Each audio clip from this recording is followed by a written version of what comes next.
Hello everyone, how's it going? I'm WoWcrendor, and welcome back to Fishing with Crendor. I believe we're actually on episode 34? I think we're on 34 now. Or 35, it doesn't matter. Today... Hey, both of those are my favorite numbers. I haven't introduced you yet. I didn't. Today... I thought you were giving me a hook to come in, so I decided to take it. But I was going to be like, today we're joined by someone you probably know. And then I was going to do a little thing, then you were supposed to come in there. Okay. Well, right. Lead me in then. Alright, it's kind of ruined, but we can do it anyway. So today, I am joined by the one and only, you might know him from Easter, because he's an egg. That's what I was going to do, I thought it was funny. I like it. Northernlion. Top of the morning to you, laddies! Alright, well, thanks for watching Fishing with Crendor. We're going to wrap this up now. But I thought it would be funny because I'm not Jacksepticeye. Yeah, I understood the joke. So, speaking of all the things you know we're what talking, you get when what? you take 34 and add it to 35? Your age. more like my favorite meal of the day. Jesus. All right. Well, here's the thing. I feel like we've known each other for a long time. We've met in real life multiple times. But I feel like we've never had a moment where it's like two old men sitting in a boat fishing with a beer and just getting to know each other. But it's not two old men sitting in a boat. It's just like you on the shore. Yeah. Right? Like you're just fishing. I'm just fishing. It's just me. I'm a gnome. Because you said you like gnomes. Well, Alliance. I said I was more alliance than horde. Right. To be honest, I don't know what any of it means. I've never played World of Warcraft, so just kind of... I played Hearthstone. All right, that's like fourth of the way there. Yeah, it's like turn-based WoW, right? Yeah, card game turn-based WoW, essentially. Yeah. And then we're in winter spring, because you said you like winter and snow. It's true, for the most part. Mm-hmm. Well, only for the most part. You're not like. Well, I mean, sometimes it's just too much, right? Yeah, that's true. You just don't want to drive in it. Sometimes there's a nice amount of snow, and you're like, this is nice. Sometimes there's too much, and you're like, this is too much.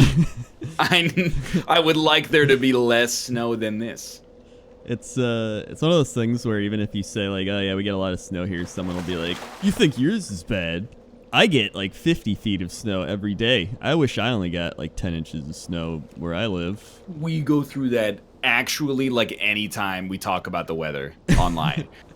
Sometimes I think the internet is just a contest of like who lives in the most inhospitable place. Like, why are you bragging about how horrible it is where you live? It doesn't make you live in a house with heat. It's not like you're out in a lean-to under a sycamore tree. We're all in the same boat, more or less. Yeah, because I mean, and most of the time it's like, I don't want to live where you live then. Yeah, that sounds terrible. Yeah, they're like, I live in a desert in the middle of nowhere, and if you walk outside, you melt. It's like, well, I don't want to live there. I told this story before, but we were in Long Beach for a day for TwitchCon, and it was 100 degrees Fahrenheit when we landed. And I tweeted, I was like, hey, Long Beach, it's really hot. It was like a 10 out of 10 tweet. And then someone replied and went, well, it's not that hot. And then I Googled Long Beach weather, and the first result was like a Google real-time alert, extreme heat warning, Long Beach area. And I screen capped it and sent it to them, and they went, well, it was nice before you landed. Hey, you know what? Why don't you just not try to one-up us on the weather game? Yeah, it's just dumb. You can't say anything about weather. It's just it's an ego weather battle. It is. It's like, I will say though, the snow sucks in Vancouver because it almost never snows. Thus, when it does, like it did a lot last year, nobody knows how to deal with it, and the ground just stays frozen forever. Like there's no sand, not enough salts. People don't have shovels, so when it just lands, people are like, I don't know what to do with this. I guess we just leave it, and in 3 months it goes away. That's actually really weird, because I thought Vancouver got a lot of snow. Cause you just think Canada, and you're like, oh yeah, snow's up there. Straight up, like, maybe Victoria, which is just west of us on Vancouver Island. Doesn't get that much snow either. But apart from Vancouver, all of Canada is like blanketed during the winter, more or less. But Vancouver is this weird, like, little semi-temperate pocket in Canada that when I lived here from like 2012 to 2016, it snowed twice. Then last year it snowed like 4 times or something. So it quadrupled the amount that I'd seen before. Yeah, that's really weird. It's wait, what the shit? Hold on, just some computer issues. No, it's as long as it's good with you, it's good with me. Yeah, it's just like doodle-doo. I think my flash drive like died or something, so it's no biggie. I had a computer issue yesterday. My cat jumped on my computer while I was streaming and stepped on the reset button that I don't even know why computers have anymore. Dude, my cat did the same thing a week ago. Did you murder it? No, I yelled at him and then fed him because he was hungry. Yeah, I kind of did the same thing. Cats are It was like 5 minutes before the end of the show, and I was just like, I went live for 10 minutes, and then just, that was it. Cats are harder to just train because they're cats. They don't care. Yeah, just live a very kind of like amoral lifestyle. Mm-hmm. So I should probably ask you the typical questions I ask on the show. Yeah. So like you said, you haven't played World of Warcraft ever. Correct. So why haven't you played World of Warcraft? Like, I'm sure you heard of it, like way back in the day, even when it first came out. Like, why not? Yeah. I guess like I just kind of lived in a pocket of the world where my friends didn't play it, so I never really saw a need, or not a need, but like a desire. Like World of Warcraft came out in like 2003 or 2004, right? Mm-hmm. I played a ton of Xbox Live back then. And my PC was probably like a Dell, like off the shelf kind of variety thing. Yeah. I don't know how good a PC needed to be in 2004 to play WoW, but I also only got broadband in 2004, so I was kind of like, I was new to the whole high-speed internet game, and I'm just more of a console guy for sure, because I was definitely one of those people who believed like, oh, PC gaming, it's like you got to have a degree just to install something, CD ... et cetera, et cetera. So you played like Halo 2? Correct, yeah. Oh yeah, because I remember right before I got into WoW, I was playing Halo 2 like nonstop on Xbox Live. That's the great split in video game preferences. Did you stick with Halo 2, or did you go to World of Warcraft? And we're still feeling the repercussions of the Great Schism ever since. Yeah, I took the jump and went right into WoW after Halo 2. It got, I played the Halo 2 map pack. Like, they released that, and then right after that, I was like, I'm just going to go to WoW, like, full time. Nice. Kind of like changing jobs. Well, it was a good business decision, because I imagine, like, right now, the audience for WoW on YouTube is probably a little larger than the audience for Halo 2. Yeah. I think so. I mean, you never know. That's right. They're gonna remake everything. Well, they already remade the first 3 Halos, but then they bungled it. Master Chief Collection. That's right. Shit, dude. Well, why don't we talk about just how you got into video games in general then? Because that's something I always ask. So, how was little Northernlion, and how did he get into games? What age? What game was it? The all that stuff. Typical questions. Yeah, for me, I think on like my 3rd or 4th birthday, my parents got me a Super Nintendo, and the pack-in was Super Mario World. So that was like my first kind of initiation into video gaming, I guess. But from that point on, like I played a ton of Super Nintendo. I'm an only child, so I had a lot of downtime as a kid. Hey, high five. There you go, yeah. And that explains the 2 characters you see in front of you to this day. Yep. So I have like a ton of hours as a kid playing the original Game Boy and Game Gear, Super Nintendo, et cetera, et cetera. And then you just kind of, you have like that inertia as a kid. You just keep going. So I bought an N64 with Wayne Gretzky's 3D hockey with my own money in like 1998 or something like that, 1997. And just from there, just played a lot of games. And then in college, I wouldn't say like drifted away from it, but didn't play as much except for Rock Band and Guitar Hero and stuff. But came back to it in a big way after college. And here we are in the present day.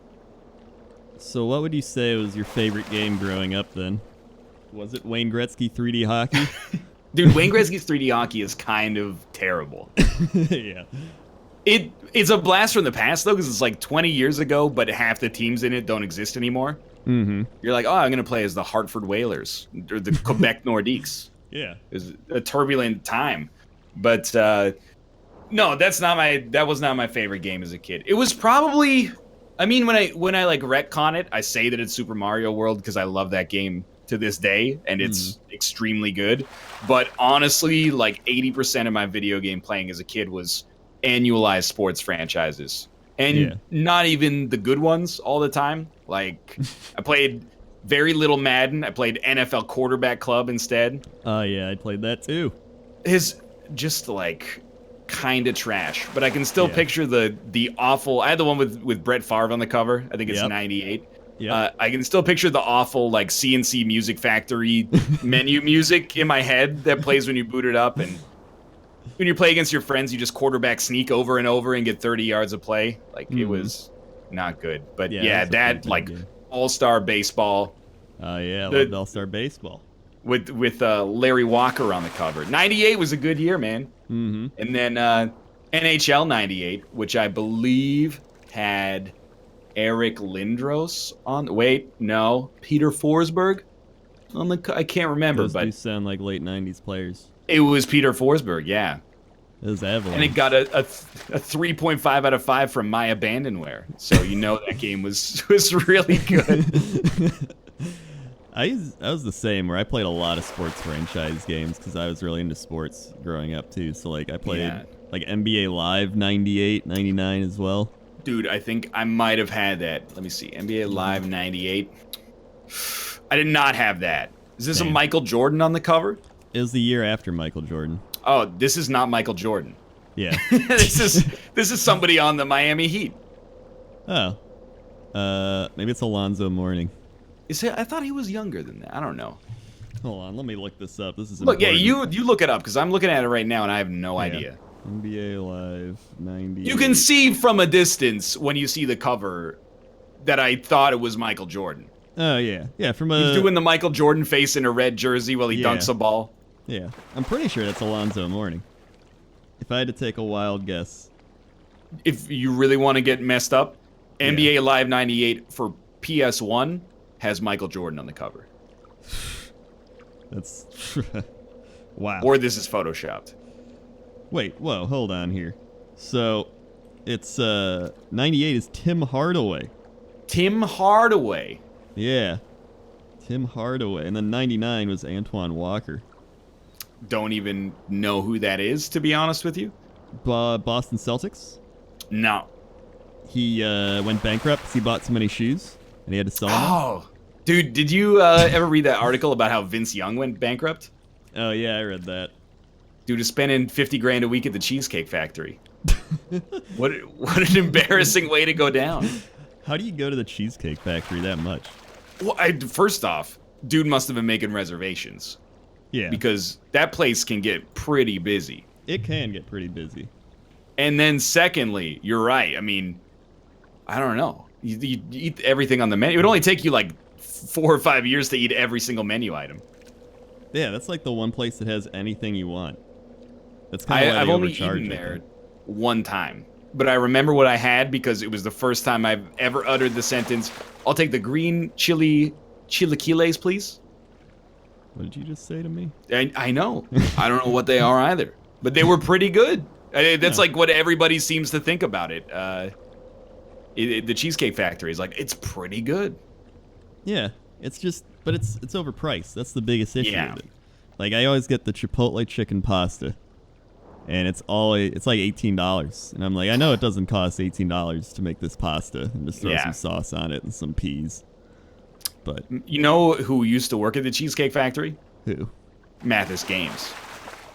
The Mathis Games. Mm-hmm. Before he was a judge. Before he was a judge, he said that the Cheesecake Factory was like one of the better restaurants. They make everything, I don't know, from scratch, but they don't just like, hey, microwave this bag and then serve it to table 4A. Mm-hmm. Well, I mean, I trust Mathis because he is, he is a judge. He's judgmental. Extremely true. Yeah. Cheesecake. How did we get here? Do you ever try to go to the Cheesecake Factory across the street from the convention center at PAX? Oh, no. You walk in and it's like a zombie apocalypse. There's like so many people. And you're like, oh, a table for two. They'll be like, oh, it's like a 4 to 5 hour wait. Is that okay? It's not really. You want to spend your whole day here? Because you exactly. Well, apparently next time I go, I'll spend my whole day and get the Chipotle chicken pasta. It's probably the best thing they got, to be honest. If it's better than the chilaquiles, then they're already up to like a 7 or a 7.5 for me. It's a 7.5, solid, and it's never bad. Like they never get a bad bunch. Like, oh man, this like 9 out of 10 times it's good. Like 10 out of 10 times it's gonna be good. Yeah. Oh yeah, and then speaking of other franchise things, I remember I got NHL 2001. Okay, Owen Nolan on the cover? Yep. And I got it for the PC. Ooh, back in the golden age. Yep, the golden age. That was fun. And then I think they just stopped making games for the PC, really. Yeah, like NHL 09, I think, is the last one. Mm-hmm. This might not be the most engaging content for your viewers, but, like, please Google image search NHL 2001. And then on the second row, there's Owen Nolan's face from the opening cutscene. Oh, wow. He is just... It looks like a source filmmaker, like, exaggerated Gary's Mod reaction or something like that. He does. As a kid, I remember playing these games and being like, the graphics cannot get better. That's Owen Nolan right there. Yeah, that's the thing. It's like you do that as a kid, and you're like, "Wow, these graphics are insane." And then, as we've gotten into like better graphics, they've kind of hit a point where they barely change. They'll be like, "This year, the Frostbite engine gives you brand new stuff." It's like it looks the same. Yeah.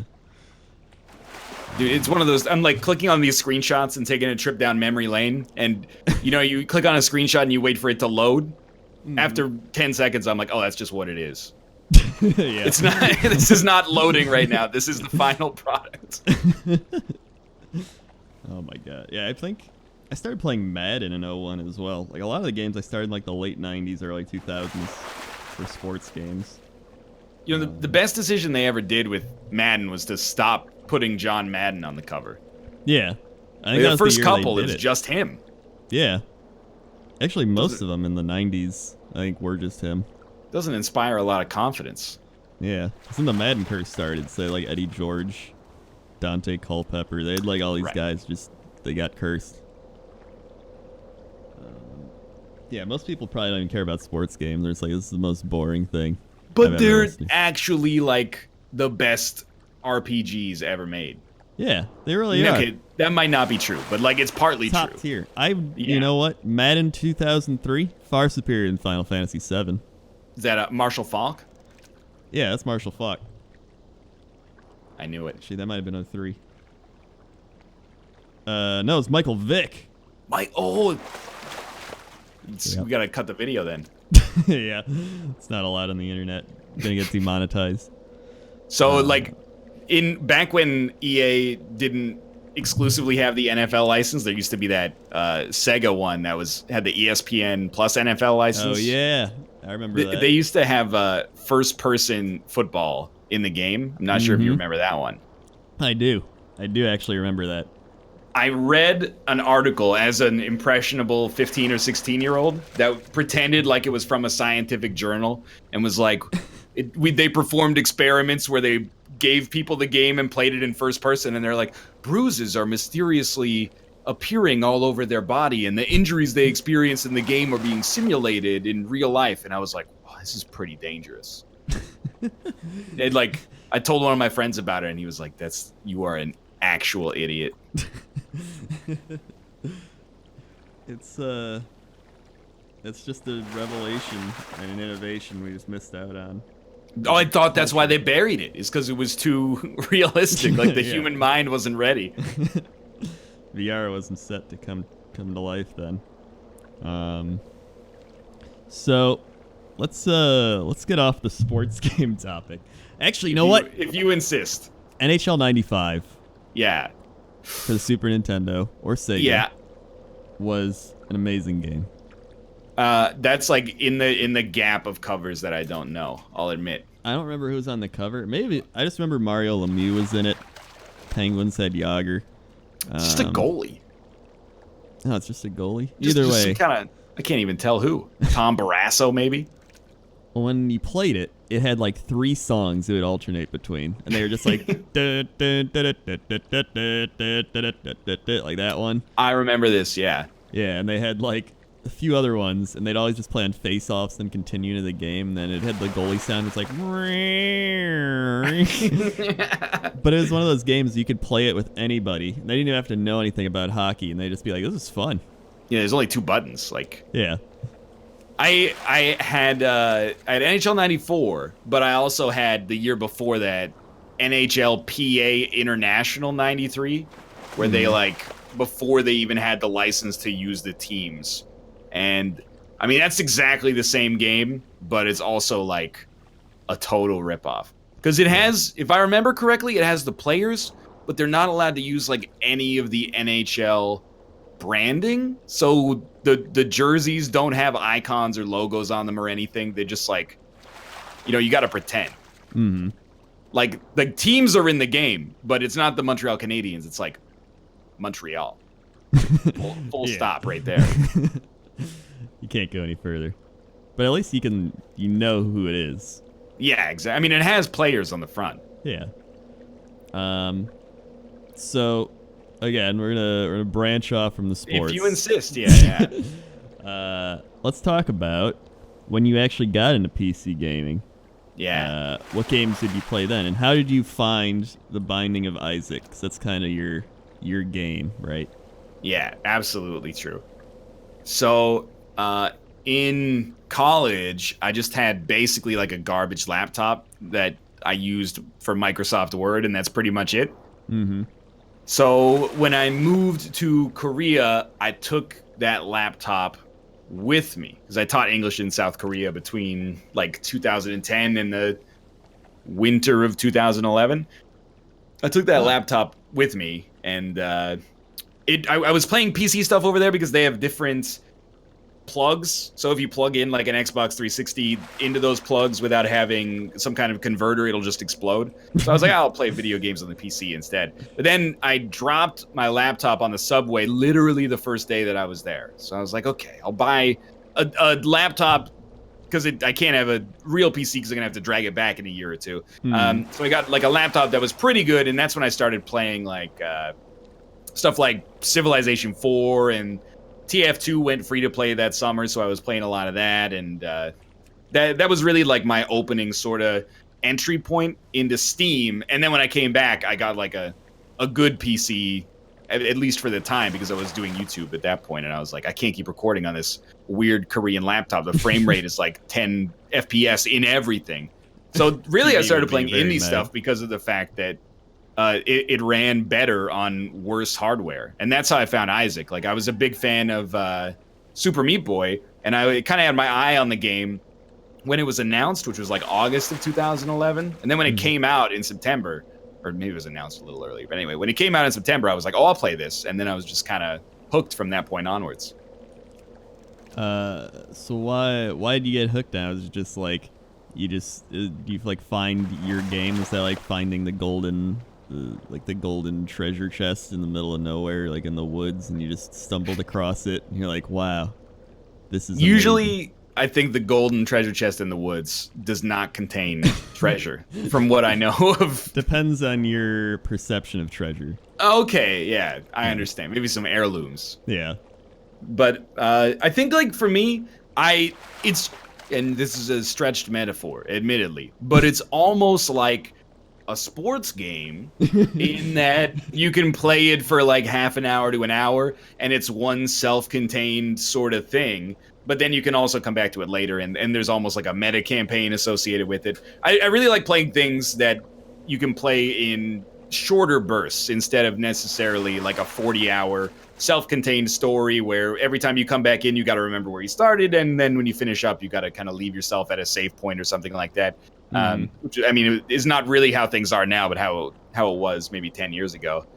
So I think that's what drew me to it. And then the fact that like people liked watching it is obviously a good incentive to record more, which is a good incentive to play more. And then because the game was such a success, they ended up doing DLC and then eventually remaking the game into Rebirth, which is just like 10 times better in every way, and it just kind of fed on itself for a long time, at least. Why do you think people watched you the most out of all the other Binding of Isaac people? You think it was just like they related to you on a deep personal level? Did they enjoy your skill at the game? Were you just better than everyone? Like patently false, for sure. I do want to say, I'm not even sure if I'm the biggest Isaac creator. I might be the biggest Isaac YouTuber in English, but sometimes I search the game on YouTube and there'll be like a language I don't understand, and then it'll be like Binding of Isaac episode 400. So I think there's like, you know, like a Brazilian Northernlion out there and like a German Northernlion. Like there's one person in every language that just owns the Isaac demographic for whatever reason. The Eastern Lion, the Western Lion, exactly. the Southern Lion. And then when we all assemble, you know, we form the Captain Lion. But yeah, the A-team. I think it's like people like the fact that the runs are different every time. It's a lot like watching the same game every time, but it's not literally the same game every time. Kind of like Battlegrounds. Yeah, exactly. Although most of my Battlegrounds games are pretty much the same at this point. Yeah. I think I, for whatever reason, have a decent ability to ramble alone to myself for like 30 to 90 minutes multiple times per day. A real talent. And yeah, I don't know where it came from, but I'm thankful for it, and it served me relatively well, I guess. And then the third thing is that I just ground people down. I was like, I'm just gonna make content every day. So if you watch one, then maybe tomorrow you'll be like, oh, I'll watch another one. And then maybe the next day you'll be like, oh, I'll watch another one. And then by the time you've watched like 10, you're only gonna stop if you like go away for a while and forget that you like the content, or if I stop making it. So I kind of just like, it was like a virus host relationship. I was like, as long I'm not gonna give you a convenient excuse to break yourself free from this habit. I'm gonna be here every day. You've got to make the decision to walk away. Is that ever crossed your mind of like, maybe I'm uploading too much and people are just getting tired of me, or like what do you think? Like, would you ever consider not uploading as often, only doing like once or twice a day? Because I looked and you do upload quite a bit every day. Yeah, no, it's pretty crazy. Like, I think there is something to be said about uploading too much, but I don't know. I just record a lot. So the thing is, like, sometimes I'm like, I should just like hold on to these videos. But if I hold on to them for like a week, I'm just gonna forget. I'm gonna be like, I don't want to put these up anymore. So instead, I just put them up like fairly soon after they're done. And then I have a bad habit of like starting a series that's like 50 hours long or 40 hours long maybe. Yeah. And then I'm like, for a week, I'm like, this is a lot of fun. And after that, I'm like, I've got to do an hour a day for the next month for every single one of these that I signed up for. And it's a lot. But like from a YouTube business standpoint, I actually have no idea. I think uploading a lot gives me the excuse of not having any production value. That's like what it is at this point. Because if I uploaded one video a day and it was just like an unedited Isaac video, people would be like, oh, this guy's, lazy. If I upload 7 videos a day that are all unedited, they go, oh, he works really hard. Yeah. So it's an illusion. It's basically an illusion, yeah. Really, you're just a master magician. Yeah. I mean, I sit in this chair a lot, you're for like, sure. Gregory Norton in that one movie. Ed Norton in the movie The Illusionist. Yeah, The Illusionist. That's a great movie. It's a good movie. I mean, I have a story about the movie. All right, do tell. I saw it in theaters, and it's pretty long, if I remember. Either way, I had to urinate extremely badly at the end of the movie. And there's this montage at the end where the police officer, played by Paul Giamatti, is piecing together the montage of like all the times that he could have caught the illusionist, but he didn't know that Ed Norton was the illusionist, even though it's the name of the movie. Spoiler alert, of course. I mean, it's only like 11 years old, and the second best movie about magic that came out that summer after The Prestige. But so the camera's like circling around Paul Giamatti, and he's just laughing and going like, "He did it! I can't believe he did it!" And it goes on for what feels like 9 minutes or something like that, while my bladder's about to explode. So long story short, I can't look at Paul Giamatti's face now without having to get the urge to pee. It's like one of those things where you can hang that in your bathroom and it just helps you go. I just have a big picture of Paul Giamatti, a mosaic of tiles on the shower wall. So when I go to the toilet, I just look to the right and I'm like, there he is. Just a beautiful thing. It's really like a dream catcher for urine. Yeah. A urine catcher, if you will. Exactly, yeah. How was I don't even know how I got here. Was I asking this magic? Is whatever. I wanted to ask you about Korea. 'Cause that's kind of a random thing, because I feel like most people either are like, oh yeah, I know that, or like they just like, what? You went to Korea and taught English? That's correct, yeah. So why did you do that? What made you want to do that in your life at that moment? So I went to school for biology. In my final year, you kind of realize nobody tells you this stuff, I guess, unless you ask. But by the time I was in like 3rd and 4th year biology, people were like, yeah, so you guys are gonna like get your degree soon, but you can't really do anything with a bachelor's degree in biology. I know you guys have spent like, $40,000+ on this, but it's really just like the first step of the ladder. And then, so you could be like a lab assistant, or you could go work in a different industry. But really, if you want to work in this field, you're going to have to go get your master's and maybe even your PhD after that. And I was like, I kind of like biology. I committed to it, but I don't know if I see myself being interested in that side of it right now. I don't know if I want to like graduate from university, re-enroll in university, and then become like an adjunct professor at a university and just live my whole life in a limestone building. But so I was like, that and my grades weren't that good, I guess. But apart from that, I was like, okay, so I'll take like a year off after college and do this like teaching thing in South Korea. And really the reason I wanted to do that is because it gave me the opportunity to travel to some place that I've never been. And the qualifications to do it are basically zero. If you have a degree in, at least this is what it was like in 2010. Yeah. If you have a degree in anything, you are qualified. You need to be essentially like a native English speaker.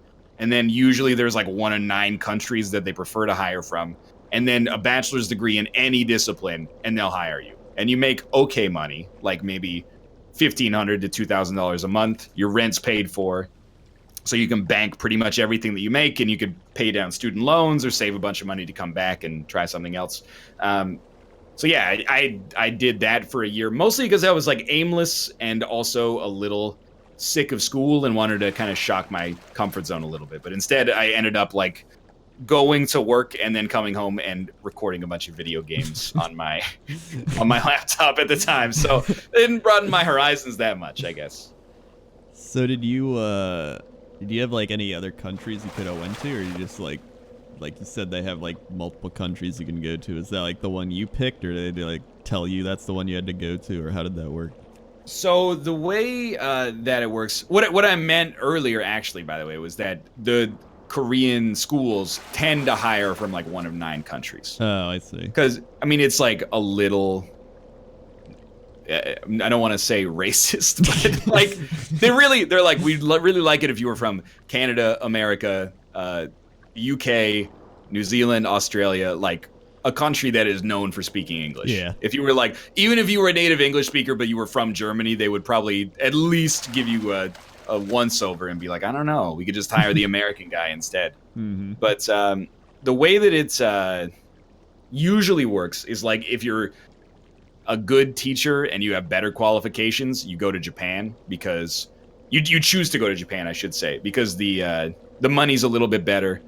And then, like, if you have the bachelor's degree requirement, you go to South Korea because the money's okay and you qualify. And then below that, I mean, I don't want to say below because, again, that sounds offensive, but, like, you can teach English in, like, China and Vietnam and Thailand and stuff like that. But the pay tends to be a lot lower on average, although that might be changing. I don't know. So it was definitely like, we met a lot of people in Korea that were like, I wanted to teach in Japan, but I didn't qualify for whatever reason, so I'm here in Korea. And my understanding is a lot of people that are teaching English in China, and there's probably people watching this that are teaching in China, and they're going to be like, this isn't me, and that's okay. But my experience was that when I talked to people who taught in China, they were like, well, I didn't qualify for Korea at the time, so I kind of like went one down the ladder. Mostly because just it's not that they prefer one country to another for any other reason. It's just salary for the most part. Yeah, that makes sense. It's just like different tiers of salary, essentially, is all it comes down to. Or I guess also wanting to like visit that country or like live there for a while. It could also I think that's true. And then like, I think it's different now, but definitely like 8 or 9 years ago, I think Korean culture was not that well known outside of Korea. Whereas like, it's been a stereotype for a long time that people were like, oh, I really want to visit Japan because I love Naruto or Pokemon. I or love whatever. Anime. I have a degree it's like in anime. It's a joke, but it's kind of also true because now people are like, "Oh, I'd love to visit Korea," and you're like, "Oh, why are you interested in Korean culture?" And they're like, "Oh, I love StarCraft and K-pop." That's fine. That's people want to visit America sometimes because they're like, "I'd love a good cheeseburger." I'm sure. So it's like every country goes has its own draws, I suppose. Mm-hmm. I mean, even in America, like my friend from Vegas wanted to come to Chicago and visit because he was like, I want to eat a hot dog and go to a Cubs game. And I was like, exactly, well, I can do that for you. Same in Canada. I'm like, oh, maybe I'll go to Montreal. It's been a while since I had good poutine. Mm-hmm. And you'll just, take a trip there, get your poutine, and fly back. Yeah, exactly. Because that would only be like $1,200 probably. Yeah. So and it's well worth it. Plus like $10 for the poutine. Yeah, like 12, 10. Not too bad. Tax. Let me throw that in. Our dollar's worth a little less, so like, Yeah. So that's basically why I went to Korea. And then I came back because I was like, I don't like children.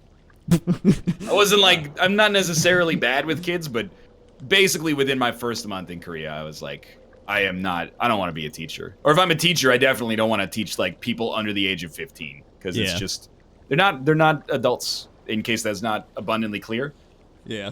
I've always been that way too. Like I'm just bad at like with just kids in general. Like even when I was a kid, I was bad at relating to my fellow peers. And it's just carried over.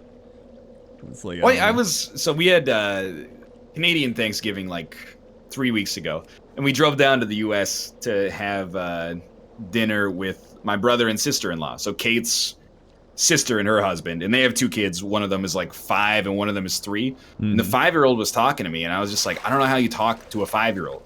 She had a coloring book, and she was coloring in like Ariel from The Little Mermaid, and she's like, what color should I make her hair?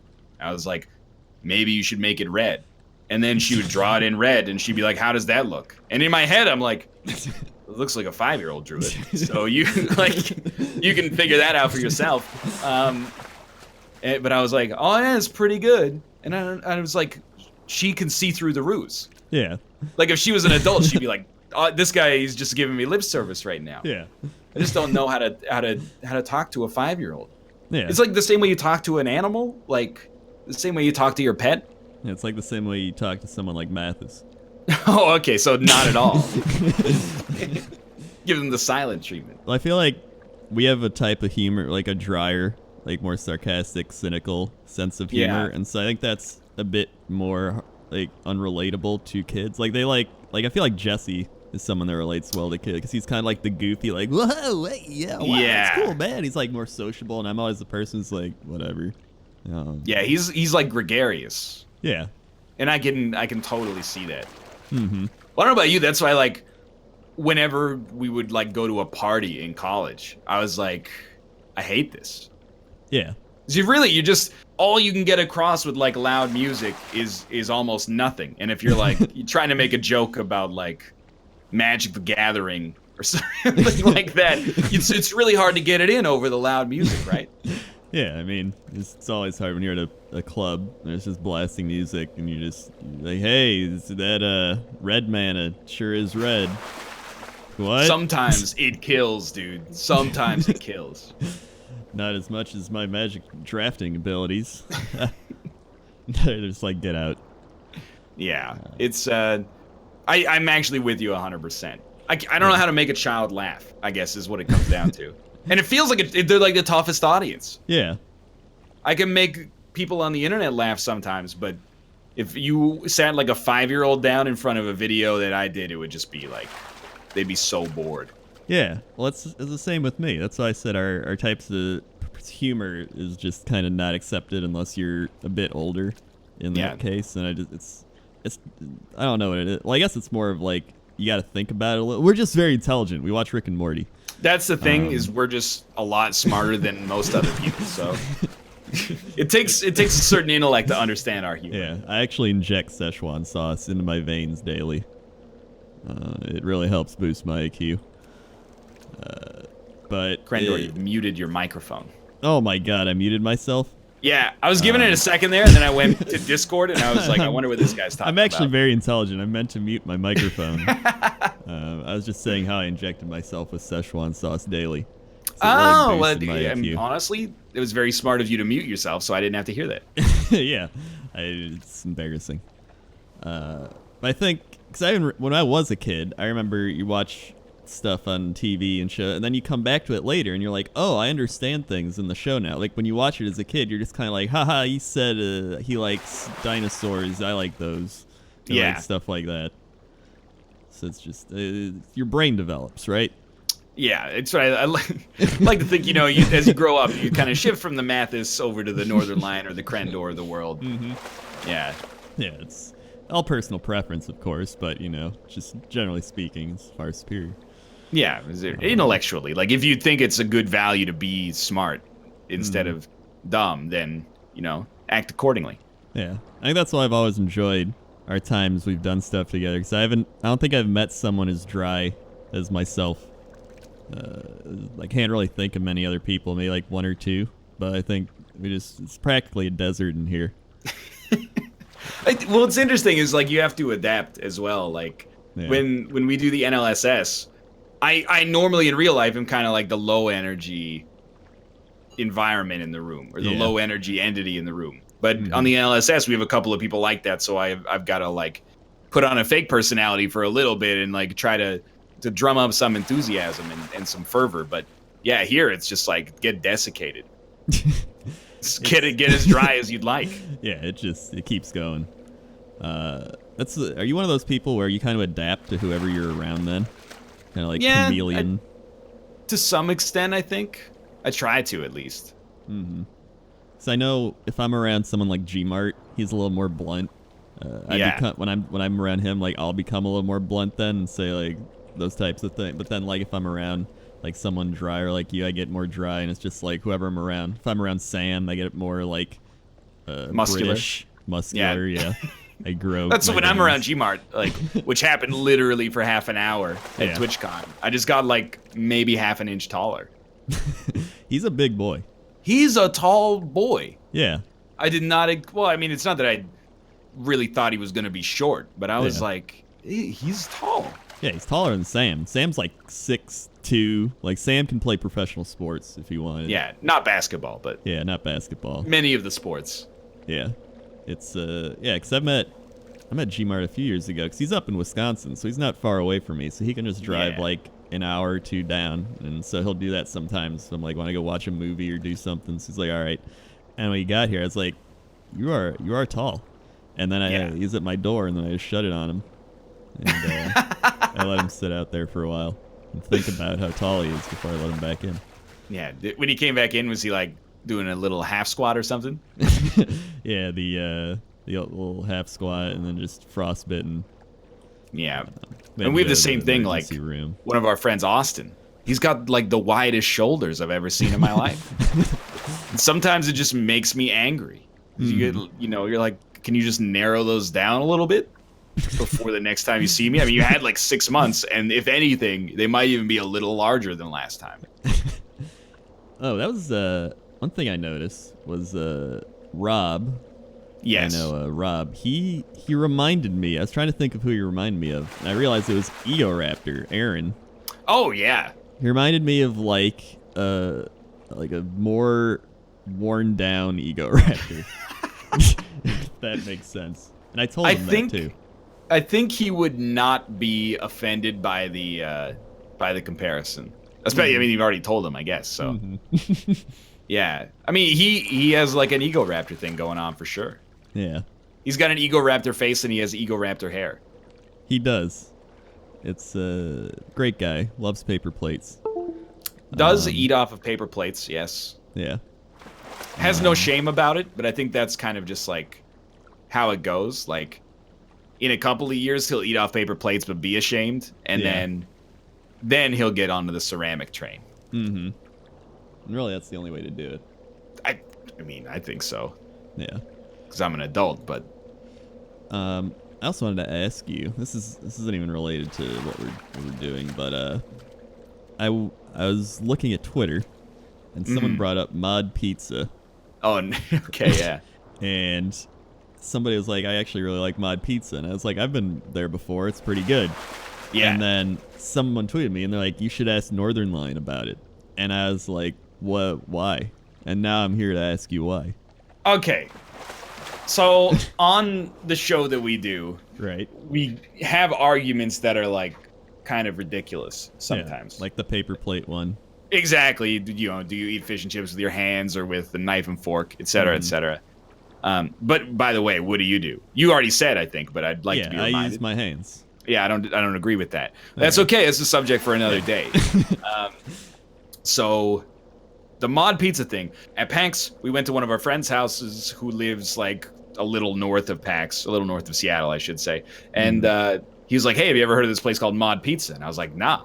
And he said, it's like Subway. You just kind of choose a size of pizza and, like, then they go down the line and give you whatever ingredients you want on it. And I was like, that sounds really cool. I try to be a positive person sometimes. Yeah. I ate it. I had my own custom-made pizza, and I was like, this is delicious. I came back and I started talking about it. Everybody on the show was like, well, you know, at a normal pizza place, you could just get whatever toppings you wanted. I'm like, you don't understand. They cook it in like 2 minutes right in front of you, and it's the same price regardless of whether you get one topping or 10 toppings. Like, if you want all the toppings they got, you got it. Your pizza's probably going to fall apart, but it's going to be $12. Yeah. But they just were not buying it. They're like, well, why would I want my pizza to be ready in 3 minutes? Usually I just call into the pizza place and then I go pick it up in 20 minutes. And I'm like, well, you could have it in 3 minutes. You don't need to wait 20 minutes. So I ended up taking on the mantle of being like the Mod Pizza defender. Now, some people have actually tried it now. And they, like, Josh is another person that's on the show all the time.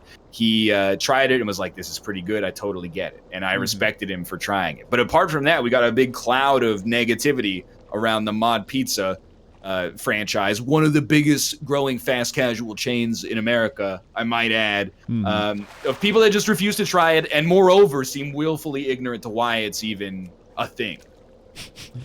I agree with you. I've had Mod Pizza multiple times, and every time I'm like, this is great. Like, I choose it over some other places, like a Domino's, even local chains. I'll choose it over that. It's just, there's something about just, going in there, getting your own stuff, and then it's just, they put it in the oven, they pop it out, and it's fresh.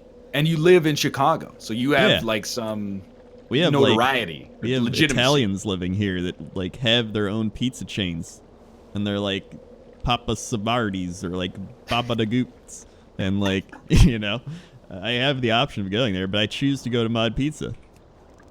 The thing that bothers me is that everybody who has tried it has at least been like a 3-star or greater review. Because I think, like, is it the best pizza in the world? Probably not. But there's a certain novelty in choosing exactly what you want on it. And kind of like sometimes I walk into because we don't have Mod Pizza, we have a similar joint that's just ripping it off basically until they come up here and crush them. But you walk in, I don't even know what I'm getting for lunch. I kind of let myself improvise like a jazz musician. I'm like, sure, today give me the spicy tomato sauce and maybe a little cheddar and blue cheese instead of a mozzarella blend or something like that. You never know what you're going to end up with at the end. It's more about feeling what you're into that day. Exactly. I guess the smells, the environment, just taking it all in. The other thing is that it's ready in 3 minutes. Yeah. Like, you can walk into a pizza parlor and then have a pizza in your hand in 4 minutes. Yeah, like it's faster than Five Guys. Yeah, absolutely true. Mm-hmm. And people love Five Guys. I mean, I like Five Guys, but I don't want a burger every time. But a pizza, it's like, I feel like you can always eat a pizza. No joke. Like, we ordered for lunch from the Mod Pizza version in Canada today. Mm-hmm. The fact that you brought it up is very fortuitous. It sounds some sort of just deep connection. It's telepathic. Yeah. Whoa, look at that. Wow. That is insane. It's even better than telepathic. It's pizza-pathic. That's a whole nother level. We had one called Pi 5 as well. And apparently, I didn't realize it, but the friend who took us was like, there's a pizza war. Like Mod Pizza, Pi 5, the Holy Slice or something, and then LeBron James owns one called Blaze Pizza that's popping up. Oh yeah, I've heard of that one. Yeah, man, it's like they're missing out. They should start opening places in Canada because we only have the one, and it's kind of like they're like cocky about it. When we went to Mod Pizza in the U.S., they were like, it was like he had a liaison, like pizza concierge that wanted to help us out. When we go to this one, they're just like, well, what do you want? They got no competition. They need an edge. Drive or passion. Exactly. We're a fast follow pizza business here. You know, just tell us what you want. Yeah. I mean, all the Pi 5s around me closed as well, like all the Chicago ones, because they're just bad. And I tried it once, and it was bad. It was nowhere near Mod Pizza levels. They gave you like 2 pepperonis. They like charged you more. It wasn't good. It wasn't okay. And that's why they closed. I'm convinced of it. I always try to I don't want to make them bankrupt, and I also think it would ruin the pizza to just get everything on it. But I always try to get what would be a normal pizza plus one thing that would cost extra.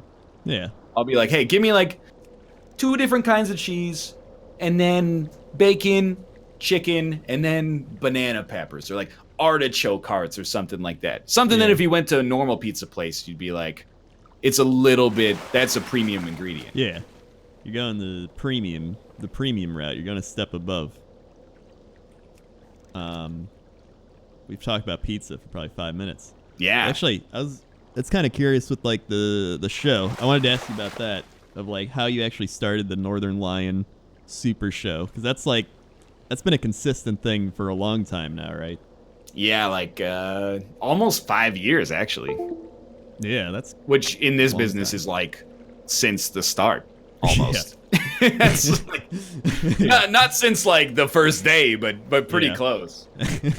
So basically a lot of my work ethic is just motivated out of a deep-seated anxiety that it's not going to be around forever. So it's just something I think a lot of people can relate to, is this YouTube and Twitch thing is pretty good, but it's, one day I'm going to be back to being the person that I was 7 years ago. And so you write a book. I guess, is that what everybody's exit strategy? Is either video game PR, community manager, or I've got so many secrets. I'll write a tell-all YouTube book. Be the Jose Canseco of the YouTube community. That'd be amazing. I know Jesse said his strategy was, if it all went to shit, he would just go into the ocean. He would just die. Yeah, he would just drown himself? That's what he said. Well, it's a good incentive to keep watching his content, I suppose. Yeah. Otherwise, we're all complicit. Did you in 2013, I was like, oh, this streaming thing is it looks cool. It's kind of taken off, and I'm like, I got time, I guess. So I just said, hey, what is my schedule like? I'm open Monday, Wednesday, and Thursday. And I was like, the one day we started, I was like, who's available today? And then those are the people that are on the show basically still to this day. Damn. Yeah, so we do that, and that's a lot of fun, because it's it's a lot like this, actually, except with a layer of satire over top, where it's kind of improv driven, banter with video games in the background, and we're lucky to have a community that is unique on Twitch, and we're isolated from a lot of like the parts of Twitch culture that are annoying. And yeah. I mean, you're probably the same way. I'm assuming. Like when I'm in your stream, well, let me put it this way: I don't see you on live stream fails like accidentally showing your butthole to the camera or something. Yeah, it's a very select like group of people for each kind of demographic. I almost like to consider it like in a game genre sense. Like you've got the FPS crowd, you got the MMO people, you got like sports game people. Like there's just different categories, and I feel like it's almost like high school cliques. Yeah. Have you ever watched the casino category on Twitch? I have not, actually. It's a trip, man. I would really recommend it. It's eye-opening. Let me put it that way. Yeah. Give it a try sometime. Is that where they play like online poker and stuff? Yeah, I've seen some poker. I watched one dude play slots for like an hour. Huh. It was really weird. I had no idea what was happening. But he was like, England, they have a channel like that. Sorry, what'd you say? Like in England, they actually have a TV channel like that. Oh, where you can like gamble on the television. Yeah, like a home shopping network, but for gambling. It's like that. I have no idea how that works. That sounds amazing. Yeah, I just watched it for like an hour, and I imagine this is kind of similar. Sort of, except I don't know, because I still like when I picture slot machines, I picture like bell. But this guy was spinning like 27 reels. Every spin was like $30, and then it would be like champagne flutes and olives would match up, and then the screen would turn into a cut scene, and a nicely dressed young lady would like lean towards the camera, and he'd be like, "Oh, I got a bad roll." I was like, "That looked like a good roll." What's a bad roll in this game? And this happens, but yeah, it's wild. So thankfully, we're completely exempt from that. Yeah, we're kind of like the kids in the back at our tables. You're like the table over. It's like I have my little table of like G Mart and Sam and Benji, like my friends. Then you're over there with the NLSS crew, and then Mathis is kind of in between at his own in table. The bathroom stall, in the bathroom eating stall. lunch by himself. Yeah, exactly. And that's not okay. That's a little rude. All right, it's a little rude. Then Sinvicta's kind of just going between both tables. Sinvicta shows up like after class is over, and he just is the steward of the high school between like 10 p.m. and 6 a.m. Yeah, he takes pictures with everybody and tweets them to us. And he's like, "Hey guys, look, it's us at lunch," and we're like, "That's cool, Sinvicta." That's kind of what he does. So I mean, and then everybody else is like at the popular kid tables and the goth kids and the nerds. We're not nerds; those are losers, Dude, I hate those goth streamers. Yeah, there's so many goth streamers, and I'm like, hey, come on, guys, don't do that. Yeah, just come on. Just think, come on. That's all I can say. The improv well runs dry. Well, I think like. I won't speak for you, but making stuff on YouTube makes me feel like a 70-year-old man sometimes. Yeah. Because I'm like, I'm talking to myself. What kind of idiot am I talking to myself for so long when I could just put on the stream and people in chat will just give me gold all day that I can use to fuel banter instead of having to conjure it up from nothing. Yeah. And it won't get demonetized. That's also true. Until eventually the hangman's noose comes for copyright content on Twitch. Yeah, and then it's all over. Yeah, well, you still got Mixer and the all the other ones. It's what I feel like. Once you started YouTube a long time ago, it's almost like the cliques again, where I mainly know older school YouTubers. I think it's kind of just who you like grow up with on the platform generally. And I feel like YouTube's gone through phases. YouTube itself is almost like a high schooler growing up, and like it went through its early phase. Like I remember when I used to be like one of the top 500 YouTubers. Now I'm at like 8,000. I'm with you on that one. Yeah, and it's just like it used to just be vloggers, and then like, there weren't even that many video games, to be honest. Like, people didn't even put up video game content. I guess you couldn't monetize it really as much back then. Yeah, I mean, you're even, like, older guard than I am there, for sure. I remember having to apply for partnership and it being a dice roll whether or not you got in. Like I applied for the games, the game station back before it was Polaris. They had like 8 channels. And they're like, it's a pretty selective group here. Things have completely changed, obviously. But yeah, because I remember it was I was with Machinima, and that was like I started in 2009, and I did it a few years as a hobby, and then I went to Machinima because they're like, hey, want to stop working retail jobs and do videos online? And I was like, yeah. Sounds good. Yeah, it sounded great. And then they're like, we own you forever. And I was like, all right, well, that's not good. And then I got out of that and went to the game station because I knew TB and Jesse and all of them. I was like, all right, cool. And it was like kind of they were more selective back then. They kept the people like you out of it, of course. Exactly. Then, thank God. Yeah. And then they just started letting everyone in. And then more and more people grew up, and they're like, oh, man, there's money to be made here. And it was like the gold rush hit. Yeah. And that's kind of where we're at now. Now people are growing up being like, I want to be a YouTuber, Twitch streamer when I grow up. It's so like, weird. Yeah. It is really Did you ever, I say did you, but more like tell me your stories of when you were flown out to California to sit on a couch and play video games on camera? Yeah. Well, I really don't like traveling. And so I would only go out every so often, and then I would just film a bunch of stuff at those times. Be like, I'm going to visit Jesse and all them, and then we'll eat food and stuff, and then we'd like play games and stuff, and I'd film stuff there, and they'd be like, come on down to the studio headquarters, we'll do some stuff. And now it's just not a thing.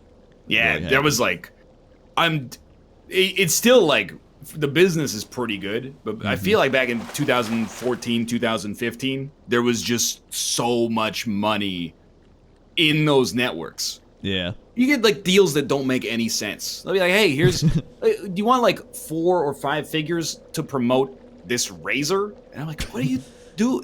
I mean, I sort of do. That sounds like pretty easy. And at the same time, why are you wasting your money on this? My demographics, they don't care what razor I use. I mean, I'm kind of the opinion that like all of the money spent on online advertising is wasted almost all the time. So I'm still kind of just like, who's buying these? Well, I agree and I disagree. 'Cause I mean, like, I think like a lot of advertisements, it depends on what it is. 'Cause I've had things where I've watched someone do a thing and then I'm like, I don't think I'd ever use that. And then like a month later, I'm like, well, I heard that on that one show. Maybe I'll just check that out. It's almost like it plants the seed. I see, yeah. I think that's part of it. I mean, I'm not saying that like advertising has no effect on me. It's just if you get a sponsored deal for a game and it's like a good fit and you show it off, I think that can be helpful. But whenever I see like, well, I guess the Madrinas is like the perfect counterexample, where I'm like, that brand has nothing to do with video games, but because of its presence on Twitch, everyone was like, well, if I'm going to buy canned coffee, I'm going to buy Madrinas. So I mean, maybe I just don't know what I'm talking about, but most of the time when I see somebody do a promotion, they do like a video for like a review of a 10-year-old game, and they're like, by the way, this episode was sponsored by a mattress company. Okay, cool. Fantastic. Audible.com. That being said, I do use Audible. Yeah. Well, do you use it because you heard of it on a YouTube video? No, I use it because I listen to a podcast before I go to bed, but only one episode comes out every 6 months, and eventually, man's got his limits. So now I get like one audiobook a month, and I listen to that. So would you promote Audible if they came to you then? Yeah, probably. See, it's about actually enjoying the things you wanna use. I think that's true. Yeah. You ever get and again, by you ever get, I mean, how many times have you gotten the email from App Nana? Oh, yeah. Well, them and many other, I'll leave them unnamed companies or people or networks, whatever, will just send you just chains of emails. Yeah. Like, just chain. They're just like, hey, I see you didn't respond to my 80 other emails, but I thought this might be the one you respond to. Like we got a pyramid scheme we think you'd really be interested in. Yeah. We would love if you would check out our network where we're just going to assign you and take half your money. We think it'd be great fit. It's a strange business, man. Mm-hmm. It sucks because there's literally like no barrier to entry. Yeah. Except like momentum. I don't know about you, but I feel like maybe I'm talented and I work hard, and I feel the same about you with a capital M on the maybe. But yeah. But like I also just have like inertia. Like I'm very lucky that I started when I did, when not very many people were doing it. Yeah, you get in early. At the time it felt like there were a ton of people, but now obviously you look back and you're like, it's nobody. But I think like I have existed in the space for a while, so as long as I kind of keep doing what I'm doing, it just goes well. But if you're starting now, I'm like, the kids are like, I want to be a YouTuber someday. Do you have any advice? And you're like, well, I hope you're like really good, for one. The other one would be born like 6 years earlier. Yeah. And then have the same dream. Because really, if you were born in like 1975 and you were doing this, you were kind of a loser probably. If you're born in like 1999, it might be a little too late because it's sort of saturated. There's like a 5-year window where you just got really lucky. You had like the best chance. We did get very lucky. I think we were in like the prime get in now like age of YouTube. And you know how they say like the Earth is in the green zone or whatever, like it's far enough away from the sun to still be hot but not be zapped by radiation every 8 minutes or something. It's like 1980 to 1994 is like the golden age. Like you could be out there on Saturn and like do really well. Obviously there's like 16-year-old YouTubers who make what we make times 10. And there's probably 70-year-old YouTubers who make what we make times 10. But there's like, it was a lot easier within a specific kind of golden age, I think. Yeah, I think, because I started in 09. When I played Terraria, I was like the only person played Terraria. And you think back and you're like, now, before a game comes out, there's like 400 videos. Yeah. Back in the day, I'd be like, hey, Terraria came out. Maybe I'll play that. Well, I even remember Minecraft. Like, I remember when it first came out, and I remember C-Niners made a video thing on it. And he's like the only one that made a video on it. And I was like, oh, this is pretty cool. I guess I'll check it out. And I played it for like a month, and I was like, neat. This is a pretty fun game. And then like a month later, everybody started playing it. And I was like, oh my god. Like, it's insane. And now, like, it's just, there's videos before the game's even out. And there's like early access, pre-alpha footage, guys. Check it out. But yeah, I think 09, I'd say probably like even 07 to like maybe 2012-ish. Yeah. Maybe 13 is like probably the prime window it was to get into YouTube. Because everyone, they asked me that too. And they're like, how do I get into this? And I'm like, well, take a time machine. Go back to that time period and then just make videos and hope to get lucky. Yeah, I mean, like, it's not even to be disparaging. If anything, it's self-deprecating. Yeah. It's like, we don't have any talent, really. Yeah. At least, I don't know, it's kind of like maybe some sort of dry, natural charisma. But mostly, it's just like, we made videos, and then there was a weird lag time where people were searching for things that didn't exist. And you're like, well, all I need is like a $20 microphone and some like software that I can get for free off the internet, and I can you can make like bad videos in 2011 and thousands of people would watch them if you just got noticed. Now if you make like an accidental misspeak in a video, people will dislike. I really don't like what you blah blah. You get the idea. Yeah. Do you still have your old videos like up on your channel, or you like delete them? Like almost all of them are still up, I think. I just make too much to delete. Yeah. But I watched stuff that came out like last week, and I was like, that's cringe-inducing. Cause I'll go back to when I first started, like in 09, and watch those videos. And it's like I had my headset microphone, I had Windows Movie Maker. Oh, nice. Okay. And it was just an awful video, terrible. It's like garbage. It's like I edited it so that one of the scenes was upside down because I thought it'd be funny. And everyone was just like, why is it upside down? And I'm like, it's because it's kind of like a little random quirk that's badly edited, but it's on purpose. I'm just, okay. I get it, yeah. Yeah. And then... It sounds pretty good. Yeah, and I always considered it almost like going on stage when you make a video, or even live stream, whatever it is. You're essentially going up on a stage and performing. It's almost like stand-up comedy where you have to do it a lot and get heckled and get booed and perform in front of no one. And then eventually you get some people showing up and maybe they like you. And then you make connections and just keep rolling with it. Yeah, it's a really good metaphor because like once you get well known enough, your jokes can be like really bad and people will still laugh even when it's not funny, which is like the perfect world. That's how I invented non-content. No, I know, yeah, the fridge tours and etc.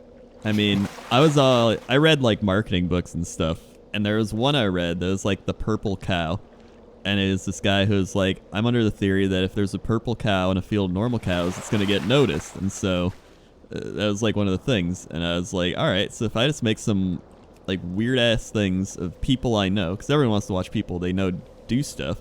So I was like, what if Michael Jordan ate a bowl of cereal? Like, you'd probably watch him eat it. Because you're like, oh, I like Michael Jordan. Maybe, all right, we'll see what he does here. Maybe it'll be funny.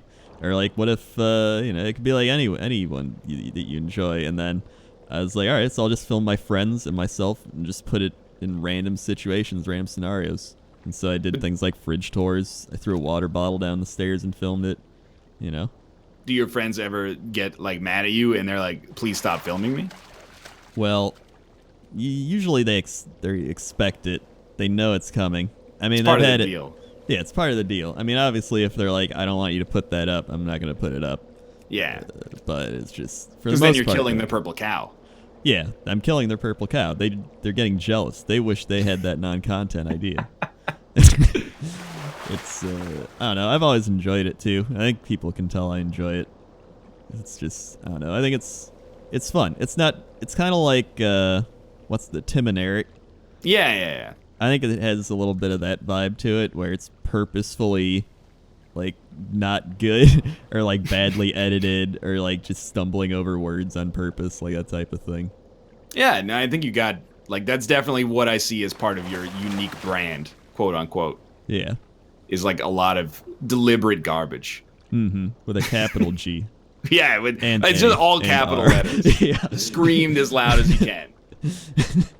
Do you have like not to suggest that either of us are not quote unquote big on YouTube, but do you ever have like a missed big break moment? Like that month where you could have been on YouTube playing Minecraft, but we're not? Oh, yeah.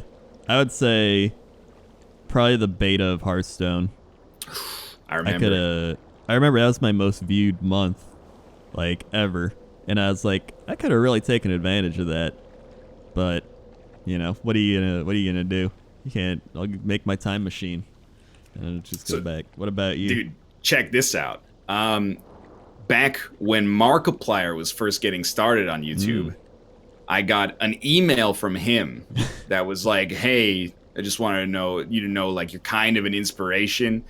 I'm not trying to be egotistical. The email just kind of had that bend to it of like, I'm a big fan and like my YouTube channel has started to grow and I'm just wanted to let you know like you're kind of an influence of mine. And I don't know about you, but I just don't respond to things. And yes, yeah. So I'm like really bad about responding to those sort of things. And then later, I can't remember why, but I just like searched through my email and I was like, hey, there's this email from Markiplier from like 2013. And there it is. And I just read it, or didn't read it, I guess, and never replied to it. Man. Damn.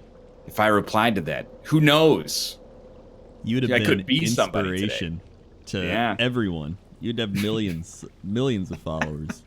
But it would probably be that thing where you just none of his fans would really relate to you. Oh, dude, 100%. Yeah. I've never met the guy in real life, but like I feel like we have fan bases that don't necessarily overlap in terms of what they want. Oh my god, that just brought up a great story. So at PAX East, I believe, me and Jesse had a signing, and we were right after Jacksepticeye, ironically. Okay. A callback to earlier in the episode. Top of the morning. Yeah. Top of the morning. Great guy. And so a lot of his fans didn't get to meet him because he had to go. And apparently it was a crazy thing. Like people were like trying to find him, and he was just like trying to go home. Yeah, I can understand. I brought my kid here, and you have to do it. And so, well, it's like a ridiculous level of fame. Yeah, it is. I would never want that either. Like I mean, there's parts of it that I would enjoy.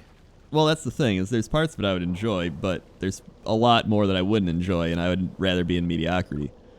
I can understand that. Yeah. And so one of his fans got brought to us by her dad. So she was in the line, and she just looked so disappointed to see us. And I was like, hello. And he's like, hey, I'm trying to like introduce her to like different YouTubers and different people. So what do you guys do again? Oh, no. And Jesse just looked at me and he's just like, oh no. And he's like, yeah. So she had no idea. She had no idea who we were. You were just like the consolation prize. Yeah, we were the consolation prize. And it was just, you could tell she was just super disappointed, like most of my fans. And it was just, and he's like, oh, wow, thanks. You know, maybe she'll look back this, and if she watches some of your videos and be like, oh, man, I'm so, and I was like, no, she's not. That is actually great. That's a fantastic story. It's just, that's the one thing. If I asked Jesse, he'd be like, remember the Jacksepticeye fan? He'd be like, oh, yep, I remember that. Because it was just one of those moments you'll never forget. We were the consolation prize. So I've never actually done like a structured meet and greet sort of thing. Yeah. But isn't there like, what the number one thing I'm worried about is that I'm going to be sitting there in this chair by myself. I'm going to be sitting next to like Gassy Mexican or something like that. And the dude's going to have a lineup that's like 4 hours deep. Yeah. And I'm just going to be sitting there like looking at my phone. Because I don't want to name names, mostly because I don't remember them. But when we were at TwitchCon, they would have like 8 meet and greets going simultaneously. And like 2 of them would have a huge line. And you'd look at the 2 people with the huge line and they're like shaking hands and taking pictures. And everybody else is just on their phone. And I'm like, that's horrible. Yeah. You're like, literally, you're getting the meet and greet because you're like famous to a certain degree. And then your name's up on the board. And then the people that walk by are just like, hey, I guess this person isn't that popular. Like, it's an advertisement for how unknown you are despite having a big enough presence to get a meet and greet. It haunts me in my imagination. It is pretty sad to think about that. Because, I mean, we kind of had that where me and Jesse had a Twitch signing. The person next to us, like, they had like 3 people. And we just felt really bad for them. And it was like, you can't say that either because it's like a douchey, like, oh, man, you wish you had more fans to come see you? Like it's just, I don't know. I've had it happen where it was like me, Jesse, Dodger, and like TB around a signing, and then a lot of people would come up, and I'd say like 75% of the people would know who I was, but then like there's a 25% who would either be there for like Dodger only, Jesse and TB, and then they would just be like, I don't know who you are, but like, what do you do? And I'm just like, it's all right, man. You don't want to know who I am. And so it's just one of those. And one person, they're like, oh my god, I didn't know who you were. And then I watched you and Dodger play the thing, and now I know who you are. And I was like, it's cool. It's like the old PlayStation 2 game? Or PC game? Yeah. Based on the movie The Thing? Or did you mean like I watched you play The Thing? Oh, no, I like watched the Thing as in like a video series of us playing a game. Called The Thing. Yeah, called The Thing. Okay, yeah. We're on the same. We're back. Yeah. Actually, so I was trying to think, like, what was your big break? Was it the Isaac, and then that was all you needed, and you just rode that out to glory? Pretty much. Yeah. It's just like a lot of Isaac, and then like little things along the way. I really think like my strength is just consistency. Like, I'm always there. So, you know, people, they watch me, they'll watch another YouTuber, and then, you know, like 6 months down the line, they'll say something terribly racist, and then they're like, oh, NL's probably still there doing stuff, and generally being not that offensive, and there he is. Like, look at that. He's got like 4,000 videos since the last time I watched. You're old reliable. You can always be... Exactly. They fall back. Like a national park. Yeah. Set up next to a Six Flags that occasionally has horrible accidents. I mean, it's better than nothing. Exactly my motto. That's why whenever they ask me, like, how do I get big? I'm like, well, I did this as a hobby for 2 years. And, I mean, I'm not even big. I'm, like, just moderately large. Yeah. I did this as a hobby for 2 years.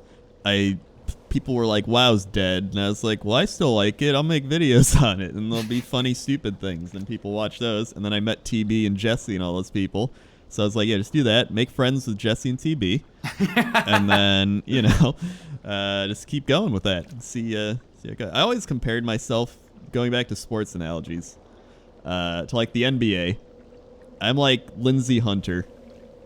I don't know if it's you know a perfect Lindsey metaphor Hunter. because I don't know who that is. Exactly. So Lindsey Hunter played like 15 years in the NBA. Reliable. He's like a coach now. He's never that good. He would just come in, get a steal, hit a three-pointer, like cheer on the rest of the people. But like he knew everybody, and like that's kind of how I feel about myself. I'll come in, I'll hit a three, I'll get a steal, I'll play some all right defense, and then you know, I'll be an assistant coach after that. Yeah, I kind of see myself the same way. Yeah, I'm like the third line center on the middling NHL team in this metaphor. Yeah. I'm like a erratic bonk sort of guy. Who? Yeah, exactly. Yeah, I think he's got a good face-off rate. He doesn't miss many games. He's very resilient, and he's never gonna get 70 points in the season, but he shows up. Yeah, but they know what you are, and they like you for that. Yeah, hopefully. Yeah, and I think every once in a while you have like a breakout game or a string of games. Like, this could be it. This could be it. Nope, there he goes. He's back to the second line. Yeah. Third but line. I also think like the kind of content that you and I make is not like for prime time. Yeah. I mean, like this. Yeah, exactly. It's not like Kevin Hart, where you're like, oh, if that guy ever gets popular, he's gonna be selling out stadiums. It's more like, Tom Waits or something like that. It's never gonna be like Tom Waits plays the Hollywood Bowl or something like that. 80,000 fans at Dodger Stadium. Yeah. Well, I don't know about you, but whenever people tell me what they do when they watch my videos, is like they're either watching it while they study, or they're watching it to help them fall asleep, or they're watching it to just have it in the background as they play a game. Those are like the three biggest reasons people watch my things. It's actually 100% true. Like, I can't come up with a fourth. Yeah. As people always say, like, I put your Isaac on at night to fall asleep. Or the best compliment is, I woke up laughing. And I'm like, well, I should try to be, like, less funny then. Because you're gonna eventually be like, I can't watch this anymore. Yeah. But anyway. Or I keep it on in the background while I study, or, like, while I play a game that doesn't require that much attention. Yeah. I think that really just says something about us as people. Yeah, like mostly just keep watching his background noise, please. Yeah, please. You make really pleasant stuff to ignore. Yeah. Have you ever thought of doing ASMR? Not really. Well, I know you've, the very channel that we're in right now. Yeah. Well, I've even done some WoW ASMR. I've done like the crackling of the fire. I've done like some zone noises. I think it's relaxing. A lot of people dislike it, but I didn't even care at that point. I put it up for myself. How did it do? Is that one of those weird videos where like it has like 8 million views? 8 million, yeah, exactly. Like, girl smokes a cigarette and scratches her nails on a matchbook, and you're like, I don't understand. How did this get 9 million views? Well, here's the thing. I actually watch some of those videos. I have a few particular ASMR people I listen to for like very selective things, like this type of noise where it's like, okay, yeah, like the nails on glass. I really like nail sounds. Mm-hmm. But I don't like when people talk. I like when they just make the sounds, and I don't like when they're like, how you doing? And they do like weird mouth noises. That makes me anxious. I don't want that. I just want the noises. I saw there was, again, it's not like there's any nobility in what we do versus what other people on the same platform do.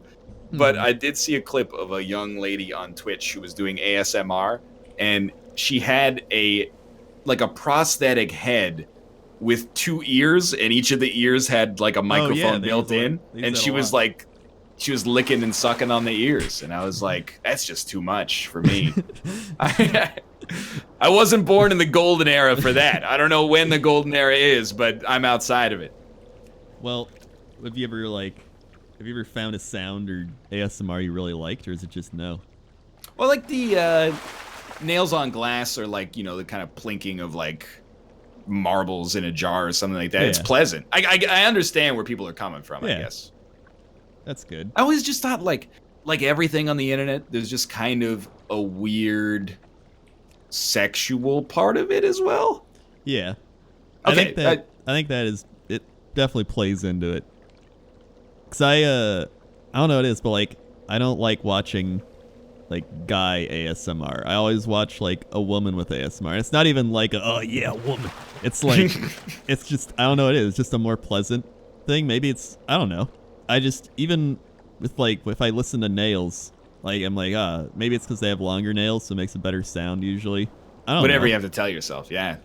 There's this one, the one ASMR girl I liked that I've always mentioned is Fairy Char, and she's just this very happy, like very, very wholesome Asian girl, and she just makes pancakes, and she'll just do random things like, today we're making pancakes, today we're going to do that, yay!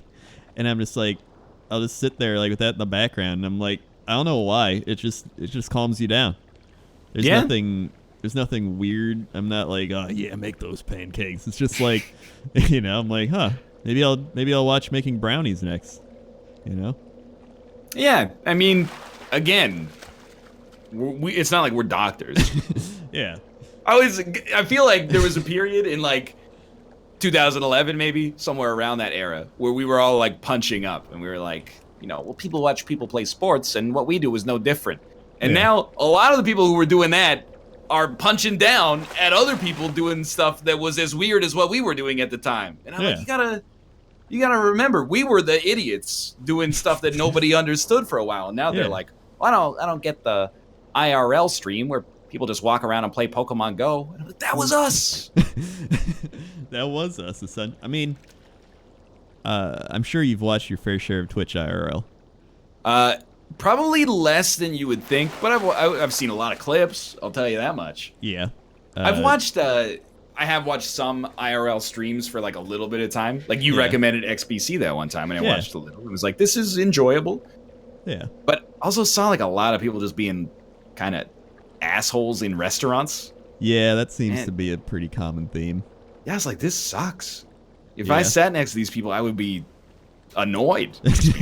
They give like, my perception at least is they give like a donation, and then they go like, say penis really loud, and I'll give you another $10, and then they go penis, and then they get $10, and it's essentially like just trying to, like, a begging for money thing almost, where you're like, you can say whatever you want as long as you give me some money on the thingy.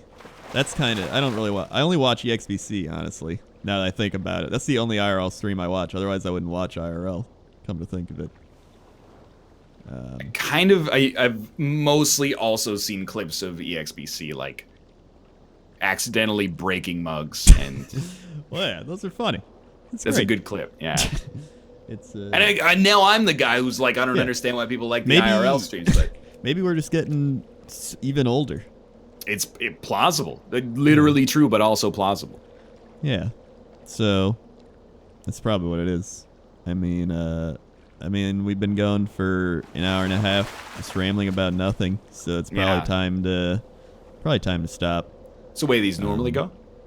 Yeah, it usually lasts like hour and a half. I mean, my last episode, I interviewed Brandon Sanderson, who is like a really famous fantasy author, like really well-known fantasy author, to the point where people are like, "How did you get him on this show?" And I'm like, he wanted to be on it. Don't.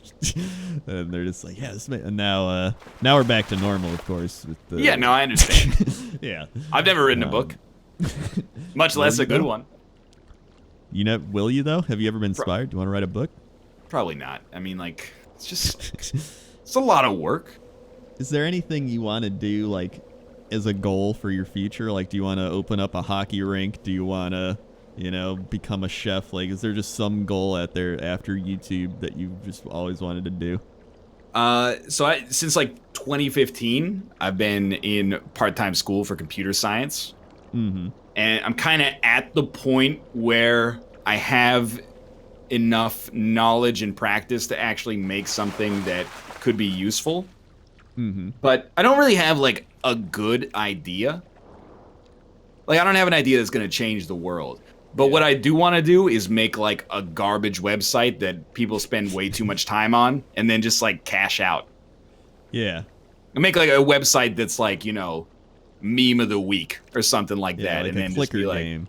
yeah, exactly. Like, not to say that all clicker games are trash, but you know, I kind of just at this point I gotta like make something. I can't just keep doing these tiny little things that are irrelevant. Like I gotta actually make something. So yeah, my secondary goal right now is use the skills that I've learned to make something, and ideally it'll be a piece of trash that, you know, pays for a house or something. That would be awesome. That would be a dream come true. Yeah. Was that like is that what you went into this wanting to do as well? Like maybe if I get my computer science degree, I can make a trash website that can pay for a house one day. Do you have a degree in computer science? No, I was asking, is that what you're going into this for? Oh, so no, that's again talking about the like deep-seated anxiety that motivates me and also possibly all of us. Yeah. I was like, well, this is gonna die one day, so might as well like while the sun's up, I might as well make hay. You know, things are good now. Let's insulate ourselves in case they get bad in the future. So, but then when I was like, I knew nothing about programming more or less, and I finished my first class, and I was like, this is really fun. So now it's more like a hobby instead of just a parachute. Or it's both. It's like a hobby parachute. It's like skydiving. Yeah. You don't know if the parachute's going to come out or not, but it's also pretty true. likely it will. Yeah, like I've never used a parachute, but I've read a lot of books about parachuting. Yeah. So in theory, I could. I don't think I would ever go skydiving either. No, same, yeah. I'm not a big fan of extreme excitement, if you couldn't tell. You're a roller coaster guy? Not really. I don't mind either. Roller coasters, like if they're fun, like the Disneyland, like Indiana Jones ones, where they're kind of slower and they'll just like jerk you around a little bit, but you're on a fun adventure with Indiana Jones yelling at you. Yeah, and then they shoot the fireball at you at the end. Yeah. Like I love those. Any Disneyland thing. And then there's like the normal roller coasters, like Six Flags. Like I don't want to go on those. Yeah. I kind of like, I get comforted when I get on the ride and I see what kind of restraint they have. Yeah. So if I get on and it's just like a like 1993 Ford Taurus seatbelt, I'm like, we're good. Nothing's going wrong on this ride. If I get on and it's like a NASA training exercise, they have to have someone come over and like try to pull the thing off with all their weight, and then they like give a thumbs up to some guy in the back. This is too far. Yeah. I don't need to go to space today. Yeah, that's. I would prefer to just get like a churro or something. Yeah, exactly. So I rode that Indiana Jones ride. It might not be exactly the same, but I'm assuming it's pretty similar. Yeah. I rode it in Japan, and I gotta tell you, that's the way to do rides like that, because they during the ride they like there's dialogue and stuff. Yeah, it's like you're on a little fun adventure. Yeah, but if you don't speak Japanese, it's way more exciting. Because you're like, I don't know what that thing just said. There's like a big scary skeleton.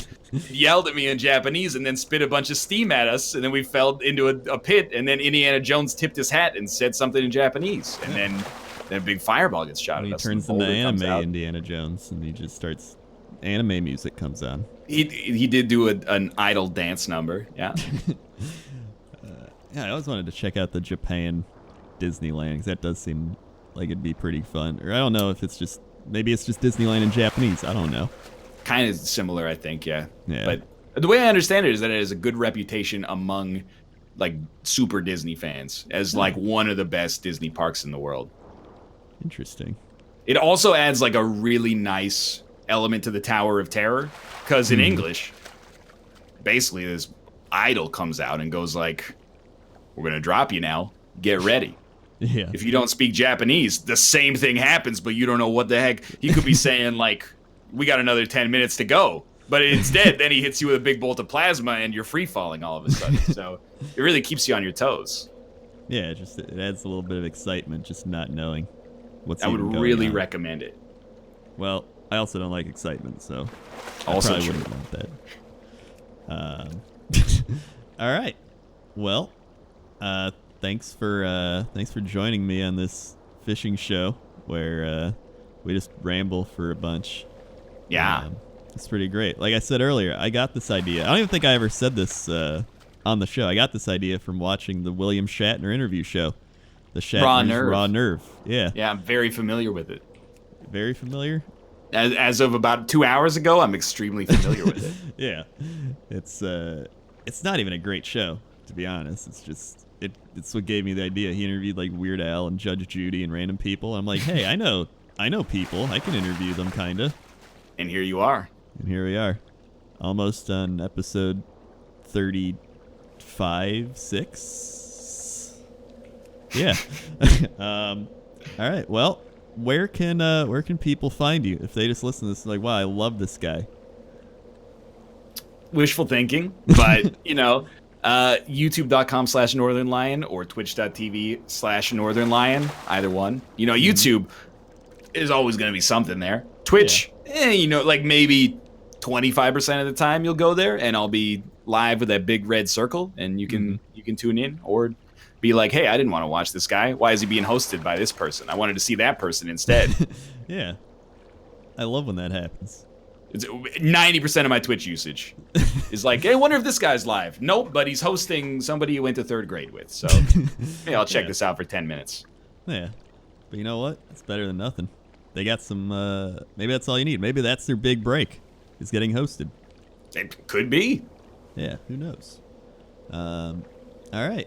Well, I never know how to end these things. So I'm just going to probably hit the end button right now. Like this.